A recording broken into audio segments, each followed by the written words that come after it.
Mr. Trump has suggested that your views on immigration are influenced by your Mexican-born wife. He said that, quote, if my wife were from Mexico, I think I would have a soft spot for people from Mexico. Did Mr. Trump go too far in invoking your wife? He did. He did. You're proud of your family, just as I am. Correct. To subject my wife into the middle of a raucous political conversation was completely inappropriate, and I hope you apologize for that, Donald. Well, I have to tell you, I hear phenomenal things. I hear your wife is a lovely woman. She is. I She's don't fantastic. know her, and this She is is a total absolutely the love of my life, and she's right here, and why don't you apologize for her? No, I won't right do that now. because I said nothing wrong, but I do hear she's a lovely woman. So here's the deal. My wife is a Mexican-American. She's an American by choice. She loves this country as much as anybody in this room. And she wants a secure border, but she wants to embrace the traditional American values that make us special and make us unique. We're at a crossroads right now. Are we going to take the Reagan approach, the hopeful, optimistic approach, the approach that says that you come to our country legally, you pursue your dreams with a vengeance, you create opportunities for all of us, or the Donald Trump approach?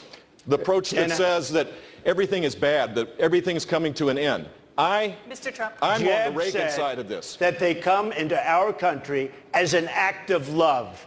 With all of the problems that we have in so many instances, we have wonderful people coming in, but with all of the problems, this is not an act of love. He's weak on immigration, by the way, in favor of Common Core, which is also a disaster, but weak on immigration, he doesn't get my vote.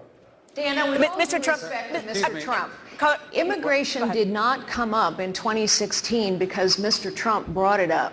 We talked about it in 2012. We talked about it in 2008. We talked about it in 2004. We have been talking about it for 25 years. This is why people are tired of politicians. We're going to come to you. I just want to get Governor Bush a chance to respond to what Mr. Trump said. Look, first of all, I wrote a book about this 4 years ago now.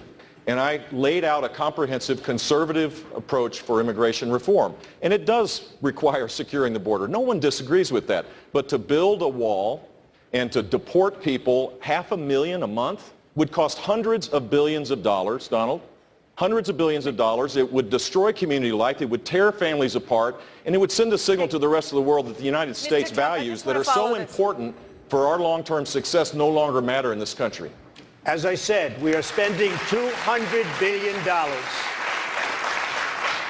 We are spending $200 billion a year on maintaining what we have.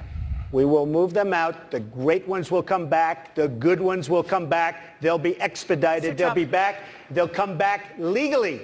We'll have a country. They'll come back legally. Okay, on that note, you have criticized Governor Bush for speaking Spanish on the campaign trail. You said, quote, he should really set an example by speaking English in the United States. What's wrong with speaking Spanish? Well, I think it's wonderful and all, but I did it a little bit half-heartedly, but I do mean it to a large extent.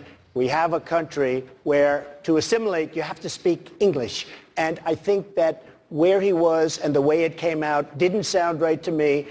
We have to have assimilation. To have a country, we have to have assimilation.